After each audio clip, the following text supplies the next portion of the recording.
Join yang di bawahnya.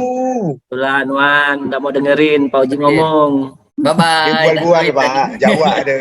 Bang Tommy. Selamat pagi Pak Ure Purja, Bapak Dr. Purja dan Pak Ure Gustian. Oke, silakan Pak Purja duluan. Selamat pagi Pak Tommy, mohon izin Pak Urai. Assalamualaikum warahmatullahi wabarakatuh. Waalaikumsalam warahmatullahi wabarakatuh. Bagaimana Pak Tommy, sehat? Alhamdulillah Pak, sehat. Perasaannya gimana Pak Tommy? Perasaannya ya tegang-tegang gimana gitu Pak. Pak Tommy asalnya di mana Pak Tommy? Saya asal dari Sambas Pak, cuma sekarang tugasnya di daerah Kapuas Hulu. Jauh juga ya Pak Tommy, ada di ujung ke ujung. Iya Pak, Pak Tommy? Kebetulan kemarin yang pas pembukaan CP itu Pak, pendaftaran untuk jurusan Penjas itu di Kapuas Hulu paling banyak. Nah, jadi alhamdulillah kebagian juga jatah di sini. Di Kapuas Hulu di mana Pak Tommy? Di Kecamatan Silat Hulu Pak. Di Kecamatan Silat Hulu itu apa? SD, SMP, apa SMA Pak? Saya SD Pak, SD 21 Sungai Rama. Cuma sekarang tinggal di kecamatan selama PPG ini, karena cuma di kecamatan yang ada sinyal yang lumayan kualitasnya. Ya, Pak Tommy ya dari Sambas bekerja di Kapuas Hulu. Apakah berniat akan balik ke Sambas atau tetap di Kapuas Hulu? Kalau sejujurnya sih Pak, kalau ada kesempatan untuk pulang ya pastilah kita mau kembali ke tempat kelahiran Pak. Cuma kayaknya peluangnya benar-benar tipis Pak. Soalnya kan udah tidak ada pengangkatan CP lagi ya, tinggal P3K. Jadi kemungkinan kabupaten tidak akan mau ngelepas Pak jatah pegawainya. Ini yang jadi masalah nih sebenarnya Pak Tommy. Iya, Kalau guru yang difoto dan balik lagi ke daerahnya berarti komitmen menjadi gurunya agak sedikit berkurang Pak Tommy. Enggak lah Pak, kita kalau ditugaskan ibaratnya apa ya Pak, berperang Pak. Jadi berusaha lah sebaik mungkin gitu Pak di tempat tugas. Malu juga lihat orang-orang kalau kita jelek Pak. Oke, Pak Tommy jadi guru sudah berapa lama? Saya honornya tahun 2012 Pak. Kemudian diangkatnya tahun 2019, kemarin udah hampir 10 tahun Pak dengan ini. Oke, 2019-nya pengangkatan di ini ya, di Kapuas Hulu ya, di Pengasilat ya Pak Tommy. Iya Pak. Ya, Pak Tommy, sekarang saya ingin bertanya nih Pak Tommy. Dari yang Pak Tommy alami selama di sekolah ya Pak Tommy, terutama ya, di sekolah tempat Pak Tommy bekerja sekarang ya Pak Tommy. Dalam pembelajaran itu Pak Tommy, apa yang Pak Tommy bisa identifikasikan dan Pak Tommy temui di situ Pak, masalahnya Pak?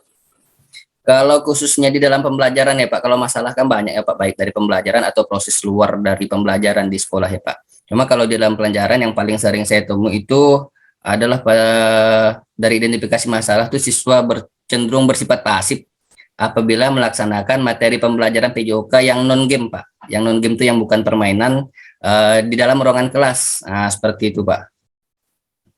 Baik, selanjutnya dari identifikasi masalah itu, bagaimana cara Pak Tommy mengidentifikasi masalah tersebut Pak? Jadi saya mengidentifikasi masalah tersebut kan pertama ini kan saya menemukan ini Pak, menemukan sebagian besar peserta didik nih menunjukkan ketidaktertarikan ya saat pembelajaran di dalam ruangan kelas pembelajaran PJOK kan yang bukan non game. Kemudian setelah itu hal ini juga Pak diperkuat dengan adanya itu rendahnya ketercapaian kompetensi dasarnya dengan rendahnya nilai afektif siswa Pak. Nah, kemudian saya pernah juga Pak memberikan angket ringan itu cuma satu pertanyaan. Jadi saya bertanya nih Pak, saya kasih angket kan pertanyaan di kertas gitu kan yang udah saya itu kan. Kemudian pertanyaannya seperti ini, kira-kira seberapa senang kamu dengan mapel penjaskes yang dilaksanakan di dalam kelas? Nah, di situ ada 3 pilihan jawaban Pak. Kemudian jawaban yang pertama senang, kemudian yang kedua biasa saja, yang ketiga lebih senang belajar di luar kelas. Nah, sebagian besar peserta ini Pak, peserta didik nih, lebih senang memilih jawaban tuh lebih senang di luar kelas Pak. Jadi inilah yang melatar belakangnya saya mengangkat masalah ini Pak. Kemudian alternatif solusinya seperti apa Pak? Jadi alternatif solusinya itu setelah dieksplorasi kemarin pada kegiatan lembar kerja kan dan dianalisis, melalui kajian teori dan wawancara didapatlah solusi yang relevan, yaitu penggunaan media pembelajaran berbasis TIK Pak dengan media audio visual dan internet serta penggunaan model pembelajaran PJBL Pak. Oke, apakah itu yang ditemukan Pak Tommy dari berapa sumber itu Pak? Sumber itu dari berbagai kajian-kajian literatur ya Pak, termasuk wawancara. Jadi wawancara adalah dari literatur berbagai yang sumber yang dicari dari internet juga ada Pak, yang dari macam Google Cendekia, macam Mendeley yang diajarkan Pak dosen kemarin. Sumbernya ini Pak yang di LK saya ini. Jadi kalau dari kajian literatur kan ada yang dari Saiful Bahri, kemudian dari Pak Hendri Herliawan. Kemudian dia mengatakan tentang alternatif solusi ini membuktikan, dan menurut Saiful Bahri ini tahun 2011 membuktikan bahwa media pembelajaran berbasis TIK berpengaruh terhadap peningkatan motivasi belajar peserta didik. Nah, seperti itu Pak salah satunya. Jadi dengan media TIK ini siswa yang tadi awalnya pasif kita harapkan menjadi lebih proaktif dalam kegiatan pembelajaran Pak. Seperti itu Pak. Jadi yang saya ingin tahu Pak Tommy, media berbasis TIK ini seperti apa Pak? Media berbasis TIK itu, media pembelajaran berbasis TIK itu banyak ya Pak. Pertama kita menggunakan media teknologi, baik itu software, baik itu hardware. Kalau software itu kan seperti aplikasi-aplikasi ataupun kalau biasanya seperti file-file ya Pak, macam video pembelajaran, PPT, kemudian kalau kita menyuruh anak untuk browsing, seperti itu kan udah berbasis TIK ya Pak ya. Kalau TIK juga kan teknologi ya Pak, jadi hardware itu kan juga masuk juga ya Pak, bisa kita menggunakan HP, smartphone, laptop, semacam itu Pak yang mendukung pembelajaran. HP dengan Tommy gunakan semua itu?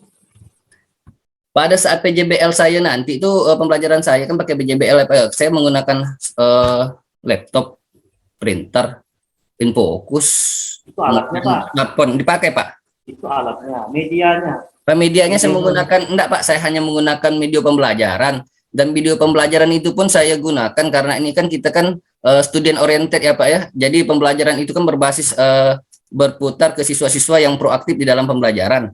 Nah jadi video saya itu hanya berisi video pemicu untuk siswa berpikir nanti apa-apa yang harus dicari, seperti itu Pak, untuk menyelesaikan masalah tadi. Oke Pak ya, tadi Bapak sudah menjelaskan berbasis TIK ya, paling tidak yang saya pahami barangkali Bapak untuk kemampuan secara teknologi, ini pemahaman saya ya, secara teknologi barangkali Bapak ya di atas lah ya, yang rata-rata untuk penggunaan teknologi tersebut, apalagi berbasis TIK. Mungkin banyak hal yang barangkali untuk Bapak gunakan dalam pembelajaran di PPL nanti atau di sekolah nanti. Cuman yang ingin saya tanyakan nih Pak, sejauh mana Bapak pemahamannya tentang ya, nah ini apakah Bapak sudah menerapkan ini atau tidak, atau Bapak paham atau tidak gitu ya, karena tadi saya juga sudah tanya kepada teman Bapak sebelumnya. Karena di dalam media pembelajaran itu menekankan pada pemanfaatan media pembelajaran yang berbasis AI ya, kemudian AR dan VR. Nah, paham tidak Bapak apa itu AI, kemudian apa itu AR, dan apa itu VR? Kalau saya paham benar sih enggak Pak ya, tapi saya coba jawab lah ya Pak ya. Kalau AI itu Pak adalah simulasi kecerdasan buatan, otak buatan yang menyerupai kemampuan berpikir manusia dan juga bertindak seperti manusia Pak. Contohnya AI itu Pak, macam kita tanya jawab ke Google, seperti itu Pak. Halo Google, Google menjawab, itu AI Pak. Nah kalau VR itu virtual reality. Jadi virtual reality itu teknologi yang membawa sesuatu di dunia maya terasa sangat benar-benar nyata di dunia nyata Pak. Contohnya kita kalau ada tuh pernah lihat kacamata VR tuh Pak. Kalau kita main game pakai itu tuh, jadi benar-benar terasa benar main gamenya. Gitu juga kalau pada pembelajaran, kalau ada VR di sekolah boleh digunakan. Jadi seolah-olah anak-anak itu benar-benar memasuki alam dunia maya untuk proses pembelajaran. Ataupun kalau kita tidak punya VR ya minimal Infokus lah Pak ya. Jadi benar-benar bisa menghadirkan seperti itu Pak. Kemudian AR itu Teknologi yang dapat mewujudkan berbagai objek, lokasi, imajinasi buatan ke dalam dunia nyata secara langsung. Nah, jadi AR itu augmented reality melalui audio dan objek 3D. Jadi seperti audio objek 3D itu animasi-animasi seperti itu, Pak. Jadi kan kita kan berimajinasi ini Pak ya, animasi ya. Nah, jadi nanti yang animasi yang keluar seperti ini. Jadi sesuatu yang kita bayangkan akan bisa kita tampilkan di dunia nyata seperti benar-benar nyata seperti itu Pak. Contohnya apa Pak? Kalau contohnya paling Pak anime Pak. Kalau bahasa simpelnya. Kemudian kalau dalam itu pembelajaran video pembelajaran yang menggunakan animasi. Banyak saya temukan Pak video pembelajaran yang penjaskes yang menggunakan animasi. Nah, seolah-olah nyata yang awalnya anak-anak kalau sekolah dasar ya Pak ya. Untuk melompat kalau kita gunakan orang asli kan Pak, lompatannya mungkin tidak sesuai dengan gerak dasarnya, bukan teknik dasar Pak, gerak dasar. Kemudian anak-anak itu kalau kita menggunakan animasi, jadi seolah kita bisa membuat gerakan yang benar-benar nyata dan benar gerakannya, kemudian lompatannya pun bisa kita bikin sejauh mungkin seperti itu Pak. Jadi tujuannya tersampaikan. Oke Pak Tommy, itu yang penting itu ya Pak Tommy. Jadi Pak Tommy secara besar memahami karena media pembelajaran itu termasuk dengan AR, VR, ya, AI dan segala macam itu, kalau sudah kita masuk di situ ya Pak Tommy, apalagi Pak Tommy bisa menerapkan hal-hal seperti itu dan tahu mengelompokkan itu ya Pak Tommy, saya rasa nanti pembelajaran Pak Tommy ketika di lapangan, ketika PPL maupun ketika nanti Pak Tommy setelah PPG, maka pembelajaran Pak Tommy itu akan semakin menarik Pak Tommy. Nah, makanya tadi saya menanya ke Pak Tommy itu sejauh mana Pak Tommy memahami ketiga komponen itu. Dari penjelasan Pak Tommy, secara garis besar, memang itu seperti itu contohnya. Seperti kayak AR itu kan, AR itu sama sepertinya. Sebenarnya AR itu kan penggabungan saja di dunia nyata dan dunia maya. Nah, tadi kalau misalnya kita ada HP itu ya Pak Tommy ya, kalau ada HP kemudian kita lihat ternyata yang jelek jadi ganteng, yang hitam bisa jadi putih. Nah, itu salah satunya juga di AR juga. Nah, kemudian kalau Pak Tommy misalnya menggunakan di AI itu atau AI itu kan, nah itu bisa misalnya salah satu kayak Google itu masuk salah satu itu juga. Kemudian Google Form, nah itu juga bisa masuk di dalam situ juga. Nah, intinya pemahaman itu yang paling penting tuh Pak Tommy. Jadi kalau Pak Tommy bisa mengkombinasikan itu dan Pak Tommy bisa paham masuk dalam ranah media pembelajaran, masuk dalam tiga komponen itu, secara keseluruhan apa yang Pak Tommy kerjakan dari awal sampai akhir itu sudah sangat luar biasa Pak Tommy. Luar biasanya di situ. Yang pertama Pak Tommy paham, kemudian yang kedua Pak Tommy menerapkan dari teknologi yang sesuai Pak Tommy sampaikan tadi berbasis keikatan itu Pak Tommy. Nah, tinggal Pak Tommy ramu saja, kembangkan saja sehingga media pembelajaran dan RPP yang Pak Tommy gunakan nanti akan baik. Yang pertama baik dalam penampilan Pak Tommy, yang kedua baik juga dilihat oleh siswa, yang ketiga ya barangkali Pak Tommy akan mendapatkan nilai yang baik juga. Dan sebagai contoh kepada teman-teman yang lain, walaupun tinggalnya di tempat dulu sana, tetapi Pak Tommy bisa menggunakan berbasis keikatan di Pak Tommy. Ya mudah-mudahan di sana juga mendukung ya Pak Tommy ya, ada infokusnya atau apa segala macam. Kalau tidak mendukung, nah bagaimana Pak Tommy berpikir supaya apa yang Pak Tommy ramu, Pak Tommy rancang bisa digunakan di sekolah tempat Pak Tommy mengajar atau berjalan. Oke Pak Tommy, ya, Pak. Bagus ya. Terima kasih Pak. Ya. Oke Pak Tommy Adlian, Bapak ngajar di SD tadi Pak ya? Ya Pak Urai. Sabas Pak. Oke. Pak tadi manajer tadi permasalahan identifikasikan apa? Masalah yang diidentifikasi itu siswa cenderung bersifat pasif apabila melaksanakan materi pembelajaran penjas Pak yang non game, yang bukan bersifat permainan. Nah, di dalam ruangan kelas seperti itu Pak. Terus solusi yang Bapak lakukan apa? Jadi solusi yang saya tawarkan itu menggunakan media pembelajaran berbasis TIK Pak dengan media audiovisual dan internet serta penggunaan model pembelajaran PJBL Pak. PJBL, Project Based Learning ya? Iya Pak, Project Based Learning. Oke, gimana penerapan PJBL ini? Jadi penerapan PJBL itu kan sesuai dengan sintaknya ya Pak ya. Jadi yang pertama itu kita menentukan pertanyaan dasar. Jadi pertanyaan mendasar itu saya membuat video pemicu Nanti video pemicu itu berisi tempat-tempat publik, tempat-tempat umum yang ada, karena ini kan materi pembelajarannya kan tentang bahaya merokok ya Pak ya. Jadi ruang-ruang publik yang di situ terdapat stiker, logo, baliho, stiker yang ada tulisan dilarang merokok. Nah, seperti itu Pak. Kemudian pertanyaannya, nanti setelah anak-anak melihat video pemicu tersebut, mengapa di banyak tempat-tempat umum banyak kita bentar Pak, ini ya PBL atau PJBL? PJBL Pak. Karena dalam PJBL pun kita harus menentukan pertanyaan mendasar Pak setelah kita memberikan video pemicu atau pengaruh pemicu Pak. Jadi ini pertanyaan dasarnya setelah kita memberikan video Pak, mengapa di banyak tempat-tempat umum banyak kita temui poster dan tempelan dilarang merokok. Nah, nanti di situ kan anak mulai berpikir ya Pak, kalau kedepannya kan kenapa ya di tempat umum ini anak banyak larangan tempelan merokok. Nah, itu kan sudah termasuk hoax ya Pak. Kemudian yang kedua, di sintak yang kedua itu kita mendesain perencanaan proyek. Nah, guru ini kan mendesain perencanaan proyek, pembelajaran yang akan dilakukan itu nanti membuat clipping Pak, clipping tentang dari pertanyaan tersebut. Nah, kenapa banyak kita temui tempelan-tempelan tersebut kan yang dilarang merokok itu? Nah, dengan menggunakan smartphone Pak. Nanti smartphone itu digunakan anak dalam satu kelompok. Misal satu kelompok ini ada, karena siswa saya tidak banyak ya Pak ya di daerah pedalaman. Jadi saya hanya bisa. Berarti boleh bawa smartphone Pak?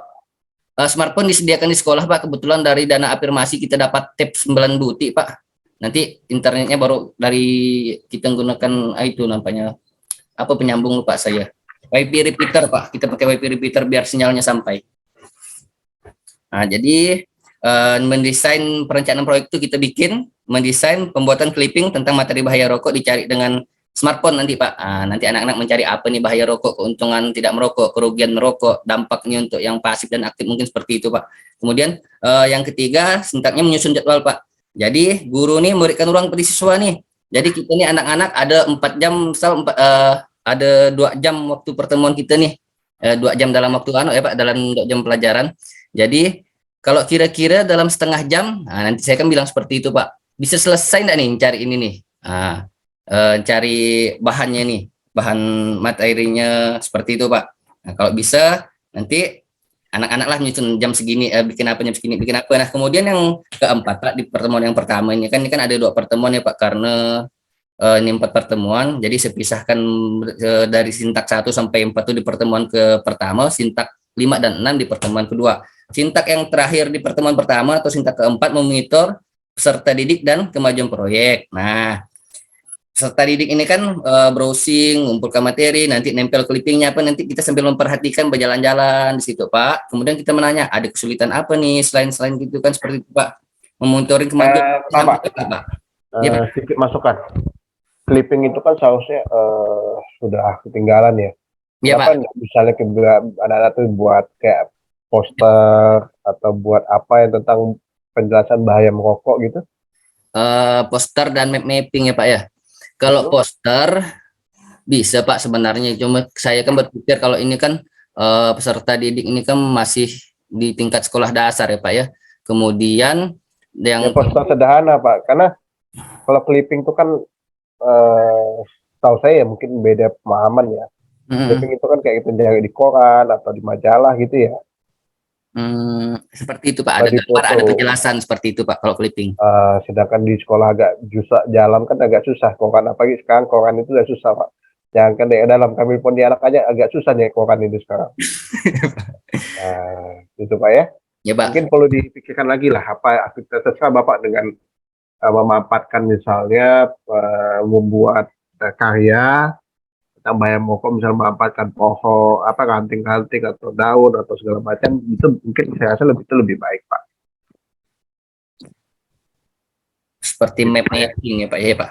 Kemudian atau poster atau apalah yang kira bisa menjelaskan atau bisa menunjukkan bahwa dilarang merokok atau bahaya merokok gitu ya. Iya Pak. Oke. Tapi konsep PJBL-nya itu udah bagus Pak. Itu aja dari saya Pak, makasih. Kayaknya dari Pak Josias pun tidak ada lagi, silahkan nanti di live. Terus nanti tolong teman berikutnya juga diajak bergabung Pak ya, Pak Tommy ya. Siap Pak, terima kasih. Pak, terus lanjutkan Pak, hebat. Ya Pak, terima kasih Pak Roy Gustian, Pak Dr. Perja, saya izin live ya Pak ya. Di backup. Pak itu 1. Nah, saya aja 1.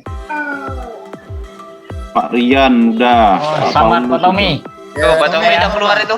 Nah, Senyum ya kawan tuh.